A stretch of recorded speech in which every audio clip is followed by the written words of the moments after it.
Berita hari ini, Asif Ali hindari pertemuan tertutup dengan Sharifah. Ternyata ini alasannya.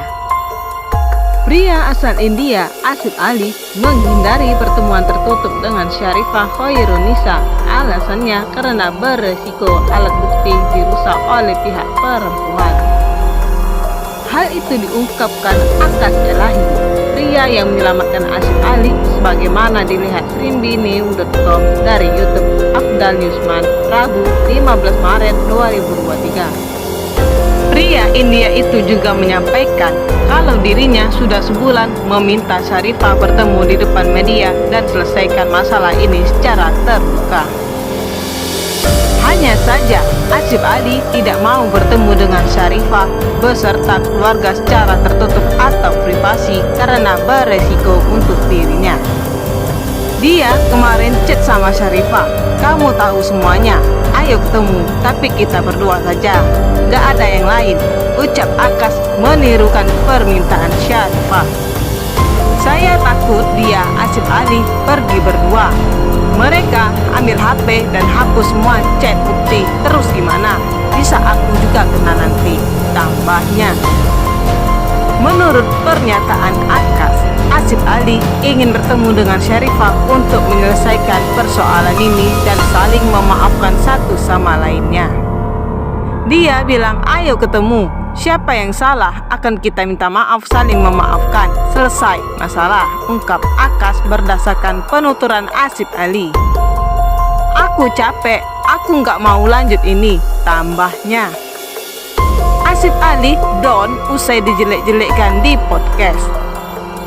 Akas juga bercerita kalau Sharifah Khairunisa berbicara di salah satu podcast YouTube channel tentang persoalan ini. Hal itu sempat membuat Asif Ali sangat down. Dia down banget karena itu 50% semua bohong untuk bela diri Sharifah, tapi mau jelekin, ungkap Akas. Hal itu diketahui Asif Ali usai sejumlah fan mengirimkannya dan memberitahu terkait apa yang dibahas Sharifah. "Katanya kamu, Asif Ali, suka chat sama cewek lain," ujar Akas. Dia bilang, "Setiap lihat itu video, saya mengerti, tapi saya nggak bisa bicara," tambahnya menirukan pernyataan Asif Ali.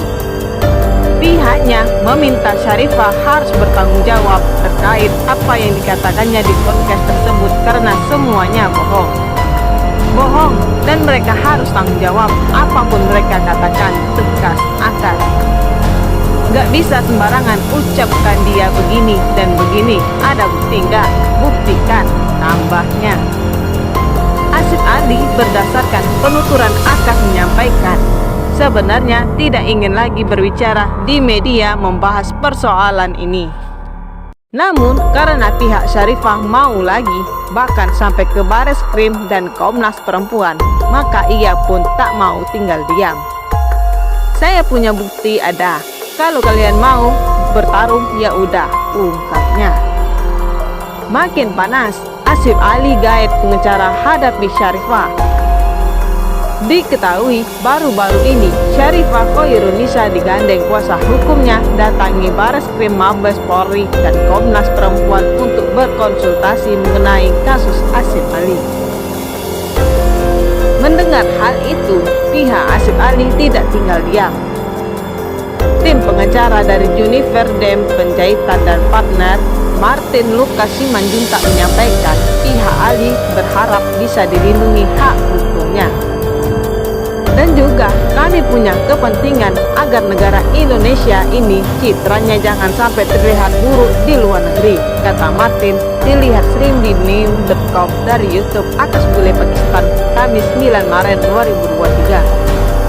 Karena Indonesia terkenal dengan adat istiadat dan peradaban dengan baik, sopan, dan selalu menjunjung tinggi moralitas, tambahnya. Pengacara itu menjelaskan, Asif Ali datang ke Indonesia atas itikad baik dan juga rasa gentleman kepada Sharifah. Selain itu, menurut pernyataan pengacara, Ali sudah mengirim sejumlah uang karena sudah diberi harapan oleh Sharifah untuk menjalani hubungan lebih lanjut. Ali diberikan harapan. Ketika datang ke Indonesia, dia bisa meminang menikahi Syarifah secara resmi, kata Martin. Hal ini menjadi suatu persoalan ketika Asif Ali datang. Justru diperlakukan tidak manusiawi dan masalahnya viral seperti beberapa waktu lalu. Tanggapi soal ke Bareskrim dan Komnas Perempuan. Pengacara itu juga menanggapi terkait langkah yang diambil Syarifah dan kuasa hukumnya untuk datang ke Komnas Perempuan. Menurutnya, Indonesia merupakan negara tempat di mana Syarifah tinggal, sehingga ada yang perlu ditakutin. Apa ancamannya sehingga kita harus minta perlindungan ke Komnas Perempuan, kata Martin. Selanjutnya, mengenai konsultasi ke Bareskrim. Menurutnya, siapa yang harus dilaporkan dalam kasusnya Syarifah dan Ali? Kemudian, apa perbuatan hukum dan ancamannya? Karena di sini yang justru menjadi korban adalah Ali, kata Martin. Di mana korbannya sudah jauh-jauh datang dari India dan Arab Saudi hanya untuk menunjukkan keseriusannya meminang Syarifah, namun justru disia-siakan, tambahnya. Menurut pengacara itu, memang kasus ini masalah perasaan. Namun, bila Syarifah tidak suka, jangan memberi harapan untuk melangsungkan suatu hubungan. Tim Junifer Dem Panjaitan dan partner juga menanggapi tuduhan terhadap Ali yang dikatanya memaksa ingin bunuh diri. Tudingan tersebut dianggap tidak benar. Keterangan dari Ali, menurut sang pengacara, karena keduanya saling cinta, mereka membuat suatu komitmen untuk menunjukkan rasa cintanya masing-masing. Mereka seperti bermain Romeo Juliet. Ali mengiris tangannya dan perempuan itu juga menurut keterangan dari klien kami di jarinya entah di kanan atau kiri itu juga melakukan hal yang sama, kata Martin. Sehingga mereka dari kejauhan pada saat melakukan video call itu mengucap janji dengan sama-sama menyobek bagian daripada badannya, tambah pengacara Ali. Dengan demikian, menurutnya tidak benar bila pernyataan yang beredar selama ini Syarifah dipaksa Ali berkomunikasi melalui WhatsApp. Kemudian ada juga bukti yang menyatakan bahwa Syarifah justru beberapa kali meminta untuk ditransferkan sejumlah uang. Dan uang itu diberikan Ali karena ingin menunjukkan bahwa yang bersangkutan punya itikat baik, serius, dan sudah mapan serta siap untuk nikah. Nominalnya kalau diakumulasi dalam bentuk rupiah itu sekitar 20 dan 30 juta. Ditransfernya menggunakan mata uang rial, ungkap Martin. Sementara Akas Elahi, pria yang menyelamatkan Asif Ali, menyampaikan kalau pria India itu kasih uang setelah berjanji untuk nikah.